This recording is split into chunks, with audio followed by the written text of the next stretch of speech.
E nós começamos mais um Liberdade de Opinião, que você acompanha também ao vivo na CNN Rádio. Vamos direto ao Rio de Janeiro para conversar com o jornalista Sidney Rezende, todos os dias aqui no Liberdade de Opinião e a partir das 10 da manhã com a Thaís Herédia, também na programação da Rádio CNN. Tudo bem, Sidney? Bom dia, hein? Olá, bom dia, Colombo, bom dia, ouvintes, bom dia, telespectadores, senhoras e senhores, à disposição. Vamos em frente, então, com os nossos assuntos desta quarta-feira, dia 14 de outubro. Pois bem, daqui a pouco, às 2 da tarde, o plenário do Supremo Tribunal Federal se reúne para discutir o caso que envolve o traficante André Oliveira Macedo, popularmente conhecido como André do Rap. O debate será sobre a decisão do presidente do Supremo, Luiz Fux, que suspendeu aquela liminar que permitiu que o bandido fosse liberado do presídio de Presidente Venceslau, interior de São Paulo, segurança máxima. A liminar foi dada no sábado pela manhã pelo ministro Marco Aurélio Mello. A tendência, segundo a apuração dos nossos analistas aqui da CNN, é que a corte siga a posição do presidente, Luiz Fux, ou seja, que determine a volta do bandido à prisão quando ele for recapturado, está em algum lugar que até agora as autoridades não sabem exatamente qual é.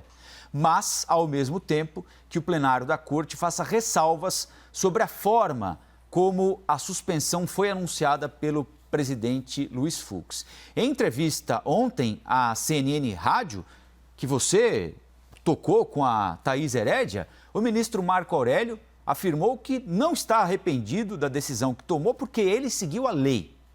Luiz Fux, que suspendeu a decisão de Marco Aurélio, disse que também cumpriu a lei. Ou seja, os dois têm compreensões diferentes a respeito da mesma lei, leituras diferentes a respeito do que está escrito no Código de Processo Penal. Eu queria saber, Sidney, como é que você avalia, qual a sua perspectiva para a sessão que começa logo mais às 2 da tarde, do ponto de vista do conteúdo, em primeiro lugar, qual é a tese que você acha que vai prevalecer e, em segundo lugar, a respeito da forma, porque o ministro Marco Aurélio está se sentindo injustiçado, muito criticado, há algumas trocas de farpas que resvalam para a ofensa pessoal entre ele e o ministro Luiz Fux. Como é que você projeta essa sessão de hoje à tarde? Pegando pelo final da sua observação, Colombo, acho que o pior caminho é ofensa pessoal, um jogo de fumaça, um fla-flu, como se diz por aí, de duas opiniões, às vezes contraditórias. Não é esse o melhor caminho. E acho que a imprensa pode ajudar também, noticiando, explicando, acompanhando e não tornando como se fosse um embate numa luta de MMA. Porque não é isso. A democracia brasileira, ela está se aperfeiçoando com o exercício da cidadania. É assim mesmo, tem momentos ruidosos. Na ditadura é que não se tem esse tipo de discussão, porque simplesmente basta-se uma ordem de cima para baixo, às vezes monocraticamente, unilateral, e diz que a lei agora é essa. Ora, vamos cortar agora a mão. Acabou, de cima para baixo. É isso que a sociedade brasileira quer? Não. A sociedade brasileira está comprometida com a democracia. E a democracia faz com que você ajuste processos, faz com que você aperfeiçoe as leis, faz com que você clareie melhor tomadas de decisão.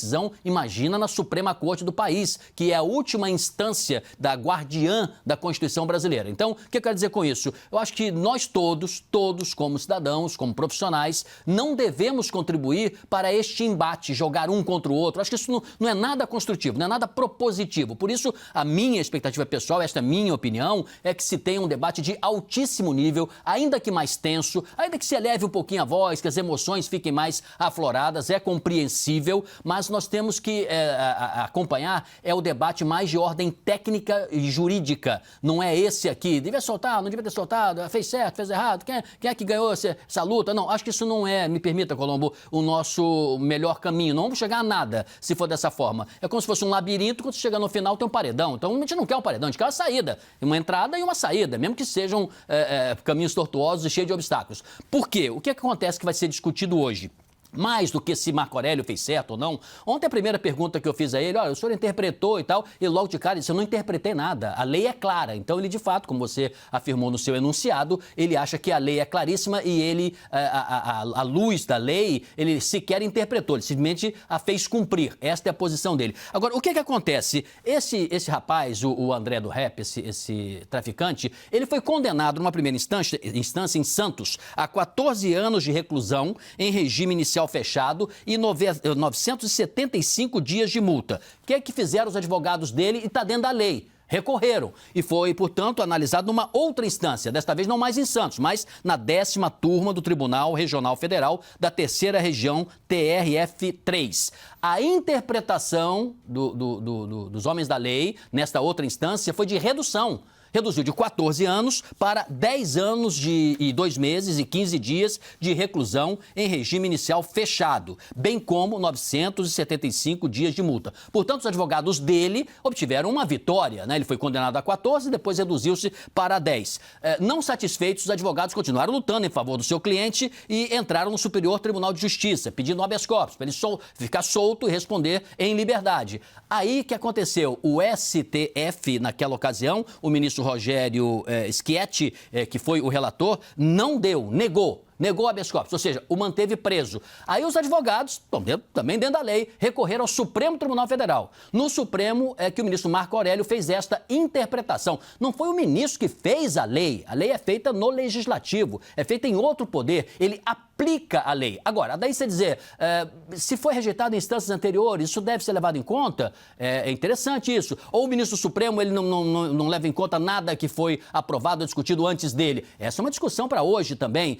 Nesse caso, a decisão de Marco Aurélio foi uma, mas em caso muito similar, muito parecido, de um outro ministro, Fachin, interpretou completamente o oposto. Disse o ministro Marco Aurélio que ele não decide analisando o que o seu colega o fez. Ele baseia-se na lei e na sua tomada de decisão. Por isso ele não olha nem a capa. Diz a capa é o seguinte, ele recebe um processo como esse aqui e tem o nome da pessoa logo de cara. Ele não analisa quem é. Ele vira a página e faz com que se discuta o resto. Desculpa me alongar, senhoras e senhores e Colombo, mas eu penso isso, serenidade, racionalidade, educação, civilidade, tranquilidade acima de tudo, para se chegar a um bom termo, porque o que se decidir hoje pode prevalecer para muitos anos para frente. É isso que a gente quer, previsibilidade da justiça e não insegurança jurídica.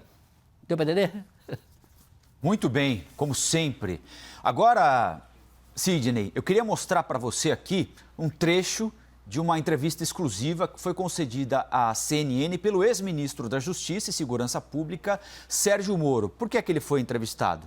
Porque foi ele quem enviou o pacote, o conhecido pacote anticrime lá para o Congresso Nacional, quando era ministro da Justiça e Segurança Pública. E esse dispositivo, que na avaliação do ministro Marco Aurélio serviu para libertar o André do Rap, foi incluído no pacote anticrime. Para deixar claro, não foi uma proposta enviada ao Congresso pelo ex-ministro Sérgio Moro, mas foi um dispositivo incluído pelo Congresso no projeto e depois sancionado pelo presidente Jair Bolsonaro. Em entrevista à CNN, então, Sérgio Moro disse que a revogação dessa regra citada na libertação do traficante André do Rap é muito importante. E disse mais, que falta vontade política para fazer essa mudança. Vamos ouvi-lo. Qual que é a solução mais clara para isso? É revogar esse dispositivo. O Congresso, quando quer, pode fazer isso em um dia. Basta ter vontade política. Uma solução mais permanente e que, além de eliminar o problema, nos colocaríamos de novo na rota virtuosa da agenda anticorrupção, seria a aprovação da prisão decorrente da condenação em segunda instância. Como é que você avalia essa fala do ex-ministro Sérgio Moro? Lembrando que ontem também na estreia da CNN Rádio, o presidente da Câmara dos Deputados, Rodrigo Maia, em entrevista ao âncora Roberto Nonato, a nossa analista Thaís Arbex, disse o seguinte: não transfiram para o Legislativo uma discussão que é do Judiciário, porque ele entende que a lei já permite que bandidos como o André do Rap ou um outro qualquer continuem presos com a legislação vigente. Sob a luz dessa discussão, o que quer dizer o ex-ministro Sérgio Moro, Sidney Rezende? Olha só que coisa curiosa, eu vou falar sobre o Moro, né? O ministro Marco Aurélio, por exemplo, nós perguntamos a ele também. Ele disse, olha, não é mudar a lei é clara. Então, ele mesmo não acha que aquele dispositivo deveria ser mudado. Eu, pessoalmente, acho que sim, mas ele acha que não, entende muito mais do que nós aqui, das leis e do alto da sua experiência, dos seus cabelos brancos, de tantos anos de tomada de decisão, muitas delas muito sábias, muito bem justificadas, né? Então, ele sabe o que está dizendo. Ele acha que não é problema da lei. O deputado Rodrigo Maia também acha que não. Agora, o que disse o ex-ministro Sérgio Moro é que se você já em condenação de segunda instância dá uma fechada ali no caixão, já mantém o cidadão preso, evita esse tipo de dúvida. Eu acho que simplifica. Não está errado em termos de conceito de que simplificar torna a decisão mais rápida, ela se torna mais compreensível. A minha pergunta é mais justa? Essa que é a grande discussão. Essa discussão de dizer que se deve logo na segunda instância prender o cidadão é porque pode acontecer, do caso em trânsito em julgamento lá no final, se verificar uma inocência ou um ajuste. Ora, neste específico caso de André do Rap, vê-se que em primeira instância ele foi condenado a 14 anos. Não demorou muito, em segunda instância caiu para 10. Ora, de 14 para 10 são 4 anos e tal. Quer dizer, é muita coisa. Significa que aqueles que decidiram em segunda instância compreenderam diferente do que aquele que decidiu em primeira instância. Se você falar no botequim da rua, né, você vai dizer, o que você acha? O cara deve ser condenado a 14 anos ou condenado a 10 anos? Ah, tem que ser condenado a 30, 50. Mas não é dessa forma que se deve prevalecer a lei. A melhor maneira de você verificar se a lei é justa é você se colocar diante de cada caso e verificar qual é o peso de cada situação, porque muita gente já foi condenada por roubar um vidro de shampoo, né, e está presa por causa de um vidro de shampoo. É justo alguém que roubou um vidro de shampoo, ainda que tenha feito algo errado, e deve ser punido por isso, não se deve incentivar esse tipo de atitude, mas alguém perder anos e anos de liberdade por causa de um vidro de shampoo e um outro que achou-se na sua casa, no apartamento, na casa dele não, mas no apartamento, milhões dentro de mala, está solto em casa com tornozeleira?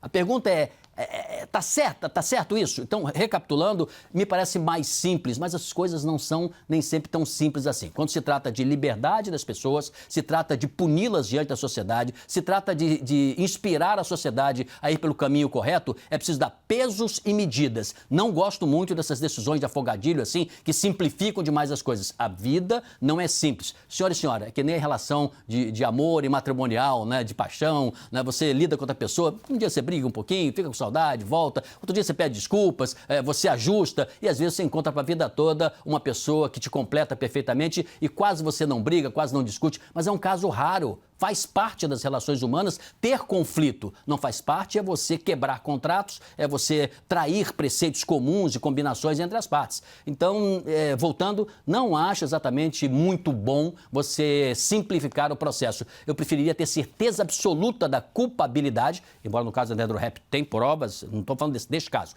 falando em tese. Então, é isso que eu acho que merece também ter uma discussão maior. E é bom que o ex-ministro Sérgio Moro participe, porque ele está realmente, por pertencer à justiça, muito habilitado e capacitado para esse tipo de discussão.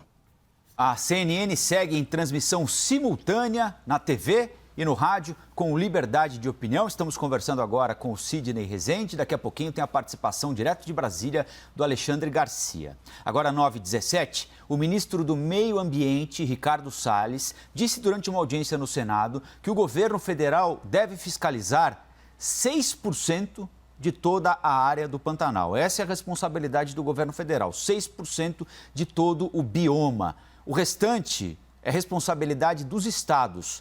Vamos acompanhar. A área relativa à competência fiscalizatória dos órgãos federais no Pantanal corresponde a 6% do território do bioma. Então, nós estamos falando de áreas que compreendem florestas destinadas, unidades de conservação, terras indígenas e assentamentos, num volume total de 902 mil hectares, que corresponde a 6% dos 15 milhões de hectares.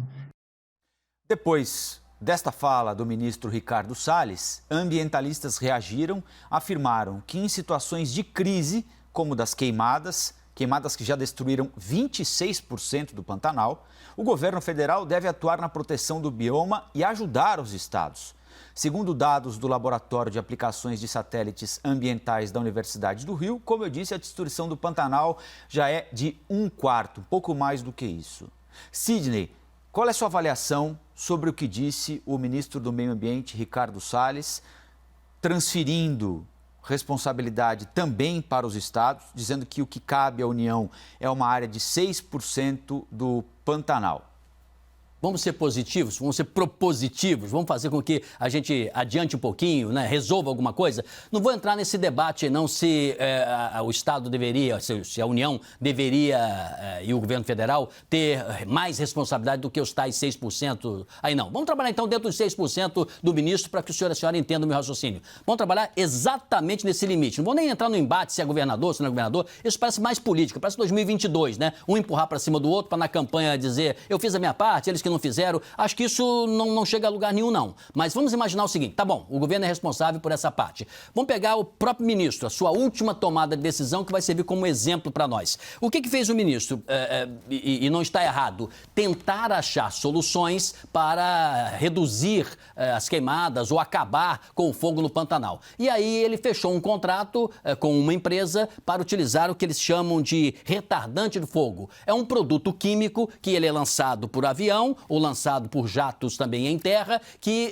rapidamente ele impede e retarda, portanto, o fogo retornar na sua devastação. Então, essa é uma maneira, vamos dizer assim, artificial de se enfrentar o problema, que já está de maneira mais adiantada. Só que ele não combinou isso com ninguém. Ele não combinou com a sociedade, ele não conversou com os ambientalistas, não conversou com os técnicos, que sequer conversou com o IBAMA, porque o IBAMA vetou esse produto que ele está usando, ele vai destruir o solo, ele vai matar a fauna, ele vai prejudicar a pesca, ele vai onde for utilizado de maneira indiscriminada, causar problemas para plantações futuras. Ou seja, é preciso a tomada de decisão dentro dos 6% que está pedindo aí o ministro, mas compartilhada, democrática, mais técnica. Na saúde a gente não fala isso? É preciso ouvir o que diz a ciência, é preciso ouvir o que dizem os médicos, só faça o que o médico mandar. Perfeitamente.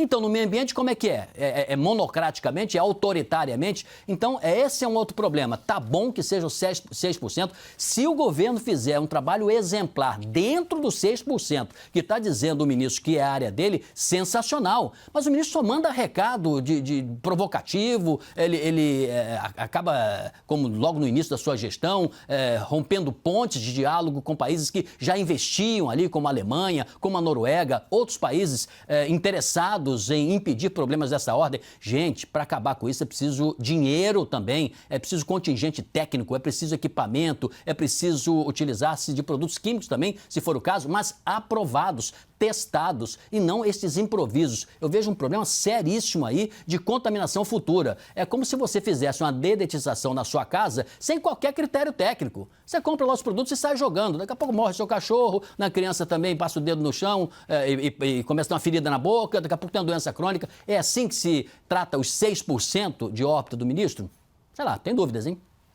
Vamos falar de economia agora, aqui no Liberdade de Opinião, na TV e na Rádio CNN. Em entrevista exclusiva à CNN, o presidente do Banco Central, Roberto Campos Neto, se mostrou muito preocupado com a questão fiscal e com o ambiente de reformas em plena crise econômica e sanitária. Nós também separamos um trecho para sustentar a opinião do Sidney Rezende. Acho que qualquer solução que passe a percepção para o investidor de que nós estamos ou mudando o regime fiscal ou estamos fazendo de uma forma que vamos demorar muito mais tempo a atingir uma convergência fiscal, eu acho que isso vai refletir nos mercados e vai refletir na credibilidade do país e, por consequência, na vontade dos investidores aplicarem recursos no país. Nenhum país do mundo hoje está fazendo grandes reformas no meio da pandemia. Todo mundo entende que é difícil você fazer grandes reformas que mobilizem o Congresso no meio de uma pandemia como essa. Agora, o que as pessoas querem enxergar do governo é entender que, bom, uma vez passada a pandemia, qual é o seu plano daqui para frente? Qual é o cronograma de reformas? o governo tem um plano de reformas, a visão do que deve fazer com o orçamento passado da pandemia, como pediu e se preocupa o presidente do Banco Central, Roberto Campos Neto? Olha, só uma observação aqui para o senhor e para a senhora que me dá tanto prestígio aqui com a sua audiência, para o nosso espaço aqui. Fique de olho no Campos Neto, hein? Se um dia o ministro Paulo Guedes disser, olha, quero pegar o boné, quero descansar, quero viajar, ele na linha de sucessão interna tem muita credibilidade interna, o presidente tem uma boa imagem dele, uma boa relação. Ele, de certa forma, comunga em boa parte da política econômica do atual ministro da Economia, mas, ao mesmo tempo, ele é tecnicamente o ministro mais firme em certas coisas e ele é um nome sempre a gente acompanhar de perto. Segunda observação, não é que o governo não tenha, o governo tinha sim uma proposta desde o início, através do Ministério da Economia, ela foi derrotada em vários momentos, até na reforma da Previdência, não foi a reforma da Previdência que se imaginava na teoria, a prática foi outra, é preciso continuar renegociando com o Congresso, é preciso continuar tentando de alguma maneira esse entendimento. Acho que para esse ano perdido, tem que esperar a eleição terminar, ver um novo mosaico político e no ano que vem fazer uma retomada. Mas está certo o Campos Neto quando ele pede que se tenha, eu ia falar de novo previsibilidade, mas vou mudar de palavra, é preciso que se tenha aí uma proposta consequente para mais adiante. Acho que isso é para todas as áreas, viu, Colombo? Para todas as áreas. A gente deveria aproveitar a pandemia, até na área de educação também, e estruturar tudo como deverá ser depois disso passar, depois do coronavírus ficar mais controlado. Isso só o ano que vem.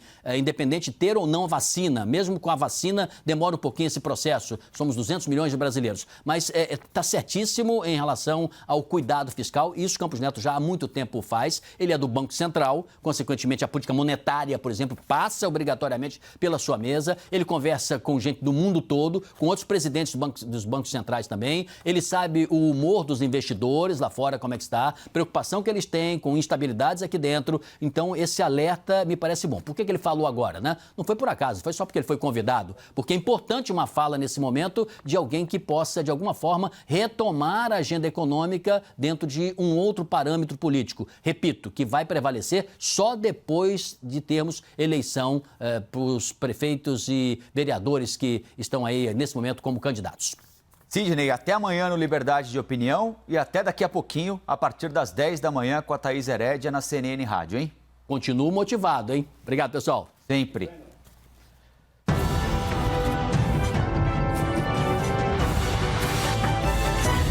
As opiniões emitidas pelos comentaristas do quadro não refletem necessariamente a posição da CNN.